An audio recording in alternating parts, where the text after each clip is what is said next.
ಜಿಲ್ಲಾಧಿಕಾರಿಗಳು ಯಾರ್ಯಾರ ಮನೆಗೆ ಹೋಗಿ ಊಟ ಮಾಡಬೇಕು, ಯಾರ್ಯಾರ ಮನೆಗೆ ಹೋಗ್ಬೇಕು ಅನ್ನೋದು ಕೂಡ ಅವ್ರು ಕೂಡ ಅರಿವಿರಬೇಕು. ಆಮೇಲೆ ADGP DGP ಅರುಣ್ ಚಕ್ರವರ್ತಿ ಅವರು ಆ ಮನೆಗೆ ಬರ್ತಾರೆ. ಫ್ಯಾಮಿಲಿಯವರ ನಡವಳಿಕೆಗಳೇನಪ್ಪ ಅಂದರೆ 2006 2015 ಮೊನ್ನೆ ಕೂಡ ಒಂದು ಪ್ರಕರಣದಲ್ಲಿ ಕ್ರಿಮಿನಲ್ ಪ್ರಕರಣದಲ್ಲಿ ಭಾಗಿಯಾಗಿದ್ರು. ಅಂಥವ್ರ ಮನೆಯಲ್ಲಿ 22ರಲ್ಲಿ ಮಾಡಿದ್ರಿ ಕಾರ್ಯಕ್ರಮನ, ಮತ್ತೆ 26ರಲ್ಲಿ ಒಂದ್ಸರಿ ಜಿಲ್ಲಾಧಿಕಾರಿಗಳು ಕರ್ಕೊಂಡು ಹೋಗ್ತಾ ಇದ್ರಿ. ನಾನು ಹೇಳ್ತಾ ಇರೋದು ಆ ಕ್ರಿಮಿನಲ್ ಉಳ್ಳ ಫ್ಯಾಮಿಲಿಯಲ್ಲಿ ಅಲ್ಲಿ ಅದೇ ಗ್ರಾಮದಲ್ಲಿ ಅಸ್ಪೃಶ್ಯರೇ ಇಲ್ಲ.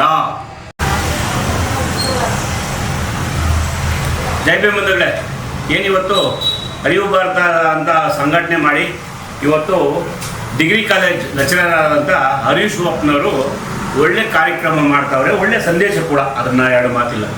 ಅದರ ನೇತೃತ್ವ ನಮ್ಮ ಜಿಲ್ಲಾಧಿಕಾರಿಗಳು ಪಾಪ ಭಾಳ ಶ್ರಮಪಟ್ಟು ಆ ಒಳ್ಳೆ ಮೆಸೇಜ್ ಕೊಡಬೇಕು, ಬದಲಾವಣೆ ಆಗಬೇಕು ಜನ ಅಂತ ಒಳ್ಳೆ ಕಾರ್ಯಕ್ರಮ ಮಾಡಬೇಕು ಅಂತಂದರೆ ಅದರಲ್ಲಿ ನಂದೇನೂ ಅಭ್ಯಂತರ ಇಲ್ಲ, ಅದು ಕೂಡ ನಾವು ಸಹಮತ ಇದೆ.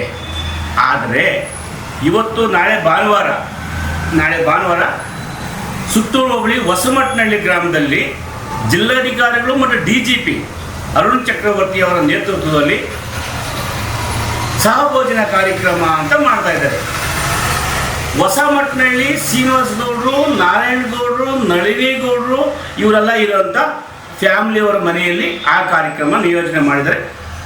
ಆ ಕಾರ್ಯಕ್ರಮ ಉದ್ದೇಶ ಬೇರೆ, ಆ ಕಾರ್ಯಕ್ರಮ ಆಗ್ತಾ ಇರೋದು ಬೇರೆ. ಜಿಲ್ಲಾಧಿಕಾರಿಗಳು ಯಾರ್ಯಾರ ಮನೆಗೆ ಹೋಗಿ ಊಟ ಮಾಡಬೇಕು, ಯಾರ್ಯಾರ ಮನೆಗೆ ಹೋಗಬೇಕು ಅನ್ನೋದು ಕೂಡ ಅವ್ರು ಕೂಡ ಅರಿವಿರಬೇಕು. ಆಮೇಲೆ ADGP DGP ಅರುಣ್ ಚಕ್ರವರ್ತಿ ಅವರು ಆ ಮನೆಗೆ ಬರ್ತಾರೆ. ಅವ್ರ ಫ್ಯಾಮಿಲಿ ಇದೇನಿದು ಅವ್ರ ಫ್ಯಾಮಿಲಿಯವರ ನಡವಳಿಕೆಗಳೇನಪ್ಪ ಅಂದರೆ 2006 2015 ಮೊನ್ನೆ ಕೂಡ ಒಂದು ಪ್ರಕರಣದಲ್ಲಿ ಕ್ರಿಮಿನಲ್ ಪ್ರಕರಣದಲ್ಲಿ ಭಾಗಿಯಾಗಿದ್ರು. ಅಂಥವ್ರ ಮನೆಯಲ್ಲಿ 22ರಲ್ಲಿ ಮಾಡಿದ್ರಿ ಕಾರ್ಯಕ್ರಮನ, ಮತ್ತೆ 26ರಲ್ಲಿ ಒಂದ್ಸರಿ ಜಿಲ್ಲಾಧಿಕಾರಿಗಳು ಕರ್ಕೊಂಡು ಹೋಗ್ತಾ ಇದ್ರಿ. ನಾನು ಹೇಳ್ತಾ ಇರೋದು ಆ ಕ್ರಿಮಿನಲ್ ಉಳ್ಳ ಫ್ಯಾಮಿಲಿಯಲ್ಲಿ ಅಲ್ಲಿ ಅದೇ ಗ್ರಾಮದಲ್ಲಿ ಅಸ್ಪೃಶ್ಯರೇ ಇಲ್ಲ ಅಂತ ಕಾರ್ಯಕ್ರಮ ಆ ಊರಲ್ಲಿ ಮಾಡಿದ್ರೆ ಅರಿವು ಭಾರತ ಕಾರ್ಯಕ್ರಮಕ್ಕೆ ಬೆಂಬಲ ಕೊಡೋಣ.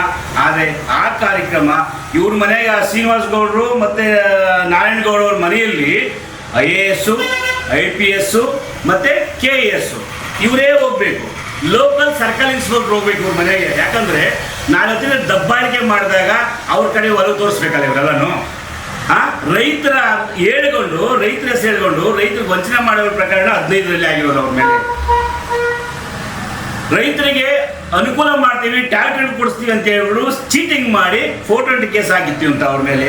ಇಂಥವರೆಲ್ಲ ಹೋಗಿ ಸಹಭೋಜನ ಕೂಡಲ್ಲಿ ಭಾಗಿಯಾದರೆ ಆ ಊರಲ್ಲಿ ದಲಿತರೇ ಇಲ್ಲದ, ಅಸ್ಪೃಶ್ಯರೇ ಇಲ್ಲದ ಊರಲ್ಲಿ ಹೋಗಿ ನೀವು ಕಾರ್ಯಕ್ರಮವಾದರೆ ಈ ಕಾರ್ಯಕ್ರಮವನ್ನು ದಿಕ್ಕು ತಪ್ಪಿಸೋ ಕೆಲಸ ಆಗ್ತಾ ಇದೆ.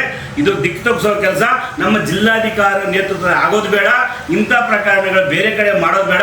ನಾನು ಹೇಳೋದು ಅದೇ ಸಹಭೋಜನ ಕಾರ್ಯಕ್ರಮ ಬೇರೆ ಊರಾಗಿ ಮಾಡಲಿ, ನಾನು ಬೇಡ ಅಂತ ಹೇಳಲ್ಲ. ಎಲ್ಲರೂ ಕೂಡ ನಾವು ಊರಲ್ಲಿ ಕೂಡ ಮಾಡಿದ್ವಿ ಒಂದು ಕಾರ್ಯಕ್ರಮನ. ಅಂಥ ಕಾರ್ಯಕ್ರಮ ದಿಕ್ಕು ತಪ್ಪಿಸೋದು ಬೇಡ. ಈ ಕ್ರಿಮಿನಲ್ ಪ್ರಕರಣ ಇರುವಂಥ ಊರುಗಳಲ್ಲಿ ಹೋಗೋದು, ಅಲ್ಲಿ ಹೋಗೋದು, ಅವ್ರು ಬೆಂಬಲ ಕೊಡೋದು, ನಾಳೆ ಅವರು ಇನ್ನೊಬ್ಬರಿಗೆ ದಬ್ಬಾಳಿಕೆ ಮಾಡೋದು, ನಂಗೆ DC ಗೊತ್ತು AC ಗೊತ್ತು ದಬ್ಬಾಳಿಕೆ ಮಾಡೋದು, ಅಂಥವ್ರು ಅಲ್ಲಿ ಆಗೋದ್ರಲ್ಲಿ ಬೇಡ. ದಯವಿಟ್ಟು ಏನು ಸಹಭೋಜನ ಊಟ ಕಾರ್ಯಕ್ರಮ ಮಾಡ್ತಾ ಇದ್ರಿ ಅದು ಭಾಳ ಹೆಸರು ಪಡೀಲಿ, ಮುಂದಿನ ದಿನಗಳು ಒಳ್ಳೆ ಹೆಸರಾಗಲಿ, ನಾವು ಕೂಡ ಅದು ಬೆಂಬಲ ನಿಲ್ಲೋಣ. ಈ ಕಾರ್ಯಕ್ರಮ ಕೂಡಲೇ ರದ್ದಾಗಲಿ ಅಂತ ನನ್ನ ಅನಿಸಿಕೆ. ಜೈ ಭೀಮ್, ಜೈ ಭಾರತ್.